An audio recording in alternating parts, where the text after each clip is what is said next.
வணக்கம். அனைவரும் நலமுடன் இருப்பீர்கள் என்று நம்புகிறேன். இந்து லக்னம், ஏற்கனவே இந்து லக்னத்தை பற்றி சில தகவல்களை நான் கூறியிருக்கிறேன். அடிக்கடி இந்து லக்னத்தை பற்றி ஏன் கூறுகிறேன் தெரியுமா?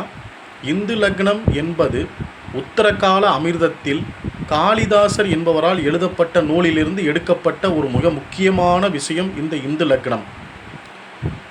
இந்து லக்னத்தில் குறிப்பிடக்கூடிய மொத்தம் ராகு கேது கிரகங்களை தவிர, ஏனெனில் ராகு கேது என்பது ஒரு ஒளிக்கற்றை, அதனால் அதை தவிர்த்து சூரியன், சந்திரன், செவ்வாய், குரு, சனீஸ்வரன், சுக்கிரன், புதன், இந்த 7 கிரகங்களுக்கு மட்டும் ஒளிக்கற்றை, ஒளி எண்கள், கலைகள் அல்லது மூல எண்கள் என்று சில புள்ளிகளை இந்த காளிதாசர் அவர்கள், மகாகவி காளிதாசர் அவர்கள் கொடுத்திருக்கிறார். சூரியனுக்கு 30 புள்ளிகள் அல்லது கலை எண்களை கொடுத்திருக்கிறார். சந்திரனுக்கு 16 புள்ளிகளை கொடுத்திருக்கிறார். சனீஸ்வர பகவானுக்கு ஒரே ஒரு புள்ளியை கொடுத்திருக்கிறார். குரு பகவானுக்கு 10 புள்ளிகளை கொடுத்திருக்கிறார். சுக்கிர பகவானுக்கு 12 புள்ளிகளை கொடுத்திருக்கிறார். செவ்வாய் பகவானுக்கு 6 புள்ளிகளை கொடுத்திருக்கிறார். புதன் பகவானுக்கு 8 புள்ளிகளை கொடுத்திருக்கிறார். இவ்வாறு ஒவ்வொரு கிரகத்திற்கும் ஒரு சில புள்ளிகள் மதிப்பை கொடுத்திருக்கிறார். இந்த புள்ளிகளானது சூரியனின் கதிர்வீச்சு மற்றும் சந்திரனின் கதிர்வீச்சை பொறுத்து இந்த புள்ளிகள் அமைந்திருக்கின்றன. இவ்வாறு பார்க்கும் பொழுது இந்த சூரியன் என்பது லக்னத்தையும், சந்திரன் என்பது சந்திர ராசி மண்டலத்தையும் குறிக்கிறது. அதாவது மொத்தம் 12 ராசிகளை சந்திரனும், லக்னம் என்பது 12 லக்னங்களையும் பொறுத்து இந்த இந்து லக்னமானது அமைகின்றது. இது ஒரு தன லக்னம் என்று கூறுவார்கள். இது ஒரு கோடீஸ்வர அமைப்பும் என்றும், நிதி நிலைமை, செல்வ செல்வாக்கு அனைத்தும் கண்டிப்பாக அமையும் என்றும் கூறுகிறார்கள். இந்த இந்து லக்னத்தை பொறுத்தவரை லக்னத்திலிருந்து 9வது வீட்டையும் ராசியிலிருந்து 9வது வீட்டையும் எடுத்துக்கொண்டு இந்த அமைப்பானது வரக்கூடிய அமைப்பை, அதாவது லக்னத்திலிருந்து, உதாரணத்திற்கு ஒருவர் மேச லக்னம் ரிஷபராசி என்றால் மேச லக்னத்திற்கு 9வது வீடு தனுசு ராசி. தனுசு ராசி குரு பகவானின் மதிப்பு 10 புள்ளிகள். ரிஷபராசி மேச லக்னத்திற்கு ரிஷபராசியில் பிறந்திருக்கிறார் என்றால் ரிஷபராசிக்கு 9வது வீடு மகர ராசி. மகர ராசியின் மதிப்பு 1 புள்ளி, மொத்தம் 11 புள்ளிகள். அப்பொழுது என்றால் 12ஆல் வகுக்க முடியாது. 12ஆல் வகுக்க முடியவில்லை என்றால் 11வது கட்டத்தை எடுத்துக்கொள்ள வேண்டும். ரிஷபராசிக்கு 11வது வீடு எது? மீனராசி. மீனராசி தான் இங்கு இந்து லக்னமாக கருதப்படுகின்றது.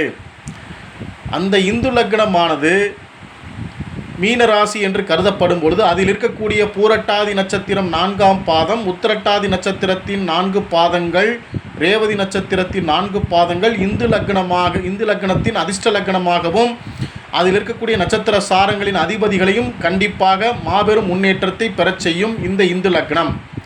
இந்து லக்னத்தில் எந்த கிரகம் இருக்கிறதோ அது தசா புத்திகளில், அந்தரம் சூட்சமங்களில் மாபெரும் வளர்ச்சியை கொடுக்கும். அபரிமிதமான பொருளாதார செல்வாக்கை கண்டிப்பாக கொடுக்கும்.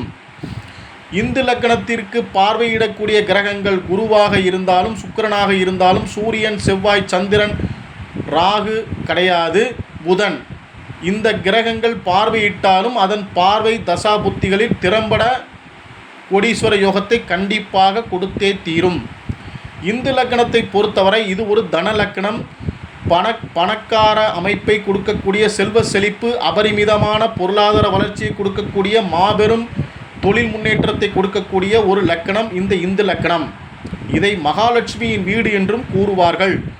குபேரனின் அமைப்பை ஒத்த இந்த இந்து லக்னமானது அந்த குபேரனின் அமைப்பை போல இந்த மகாலட்சுமி செல்வாக்கு கண்டிப்பாக கொடுக்கும்.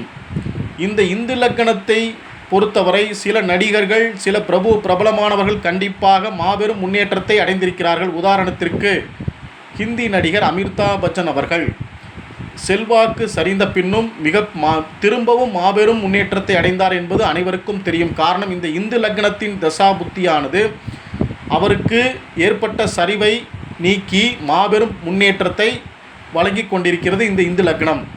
இந்து லக்னத்தில் உள்ள கிரகங்களும் சரி, இந்து லக்னத்தை பார்வையிடக்கூடிய கிரகங்களும் சரி, இந்து லக்னத்திலிருந்து மற்ற கிரகங்களை பார்வையிடக்கூடிய அமைப்புகளும் சரி மாபெரும் பொருளாதார வளர்ச்சியை கொடுக்கும். இது ஒரு நேர்மறை அமைப்புள்ள லக்னம் என்று கூறுவார்கள். நாம் பிறக்கும் பொழுது இருக்கக்கூடிய லக்னம் வேறு, ஆருட லக்னம் வேறு, பதா லக்னம் வேறு, பார்ச்சுலா லக்னம் வேறு. இந்த இந்து லக்னம் என்பது மிக மிக ஒரு முக்கியமான ஒரு அமைப்பு. காரணம், மகாகவி காளிதாசர் அவர்களால் பாடப்பெற்ற எழுதப்பெற்ற உத்தரகால அமிர்தத்தில் இருந்து எடுக்கப்பட்ட இந்த இந்து லக்னம் என்பது மிக மிக ஒரு முக்கியமான விஷயம். இந்து லக்னத்தை பொறுத்தவரை நாம் எவ்வாறு எடுத்துக்கொள்வோம் என்றால், இந்து லக்னத்தில் உள்ள நட்சத்திர சாரங்களும் சில நேரங்களில் மிகப்பெரிய அதிர்ஷ்டத்தை கொடுக்கும். எந்த நட்சத்திர சாரங்களில் இந்து லக்னத்தின் கிரகமானது நிற்கின்றதோ, இந்து லக்னத்தின் அதிபதியானது எந்த சாரத்தில் இருக்கின்றதோ அந்த நட்சத்திர சாரங்களும் மாபெரும் தொழில் வளர்ச்சியை கண்டிப்பாக கொடுத்தே தீரும். அது 6, 8, 12 மறையக்கூடாது. காரணம், 6, 8, 12 என்பது மறைவு ஸ்தானங்களில் இருந்தால் மாற்றங்களை கொடுக்காது, பின்னேற்றங்கள் இறக்கங்களை கண்டிப்பாக கொடுக்கும். பொருளாதார வளர்ச்சிகள் என்றாலும் கண்டிப்பாக பொருளாதார வளர்ச்சி கொடுக்காது. ஒருவேளை இந்து லக்னம் அமைப்பானது திதி சூனியங்கள் மற்றும் முடக்கு நட்சத்திரங்கள், முடக்கு ராசிகள் இந்த மாதிரி அமைப்புகளில் இருந்தாலும் அதை பற்றி கவலைப்பட தேவையில்லை. அதனால் கிடைக்கக்கூடிய பலன்கள் சற்று குறைவுபடுமே தவிர மற்றபடி இந்து லக்னத்தினால் கிடைக்கக்கூடிய பலன்கள் அபரிமிதமாக கண்டிப்பாக கிடைத்தே தீரும். வணக்கம். நன்றாக இருக்க வேண்டும், நலமுடன் வாழ வேண்டும் அனைவரும்.